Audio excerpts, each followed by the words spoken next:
जय श्री कृष्ण। यदि दोस्तों भगवान श्री कृष्ण के द्वारा कही गई अगर 5 बातों का अगर आपने अपनी ज़िंदगी में लागू कर लिया तो यकीन मानिए कि आपकी ज़िंदगी बहुत तेज़ी से और सफल के रास्ते पर बहुत तेज़ी से ग्रोथ करने वाली है।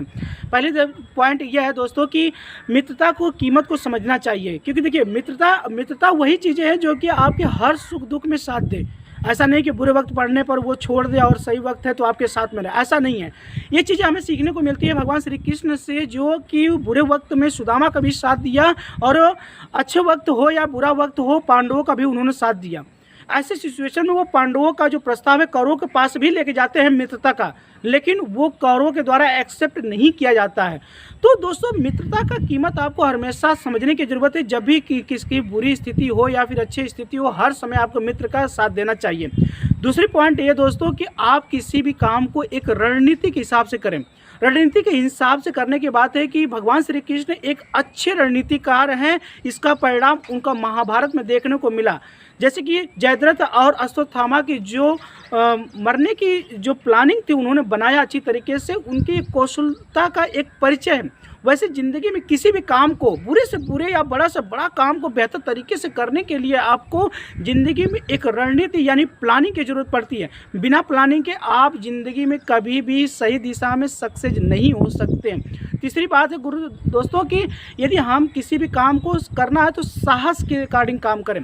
साहस इन द सेंस यह दोस्तों कि कौरवों के पास महाभारत में बहुत बड़ी सेना थी इन कंपैरिजन बात करें तो पांडवों की, लेकिन फिर भी पांडवों का साहस बढ़ाते हुए श्री भगवान श्री कृष्ण जी कहते हैं कि आप अपना कर्म करो और आप मेहनत तब तक करते रहो जब तक आप अपना प्राण न त्याग दो। लेकिन इससे ये चीज़ें साबित होती हैं कि अपनी ज़िंदगी में सिर्फ आपको मेहनत ही करना है, वो भी सही दिशा में साहस के थ्रू।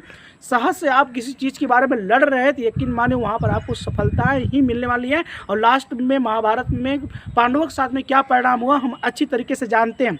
चौथी पॉइंट है दोस्तों की दूरदर्शिता। आपकी ज़िंदगी में दूरदर्शिता इन द सेंस ये चीज़ें हैं कि आपको अपनी परिस्थितियों का आकलन आना चाहिए।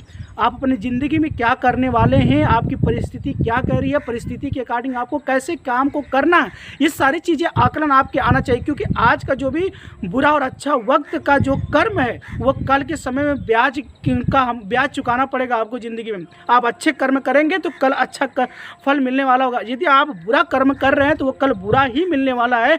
ये चीज़ें अगर हम भूल रहे हैं तो समझ लीजिए कि हम अपनी ज़िंदगी को बहुत गलत दिशा में लेके जा रहे हैं। पाँचवीं पॉइंट है दोस्तों कि अपने कर्म पर फोकस करना। जिस भी कर्म को आप कर रहे हैं, जो भी काम आप कर रहे हैं अपनी ज़िंदगी में, उस पर मेहनत से डेडिकेशन के साथ में उस पर फोकस करना। फल की टेंशन नहीं करना। फल की चिंता के चक्कर में आप कर्म करना कम कर देते हो। सिंपल सी बात है कि यदि आप कर्म पूरा अच्छी तरीके से फोकस कर रहे हैं तो आपको बेहतर रिजल्ट ही मिलने वाला। दोस्तों इन 5 पॉइंटों को यदि आपने अपनी ज़िंदगी में फॉलो कर लिया, यकीन मानिए कि आपकी ज़िंदगी उन नॉर्मल लोगों से कई गुना बेहतर होगी जो जिनको कोई फोकस नहीं है, कोई कर्म करने के जो तरीका नहीं पता है, या फिर जो ज़िंदगी में कुछ करना नहीं चाहते हैं कि हमको सब कुछ हासिल हो जाए, उनसे कई गुना आप बेहतर होने वाले हैं।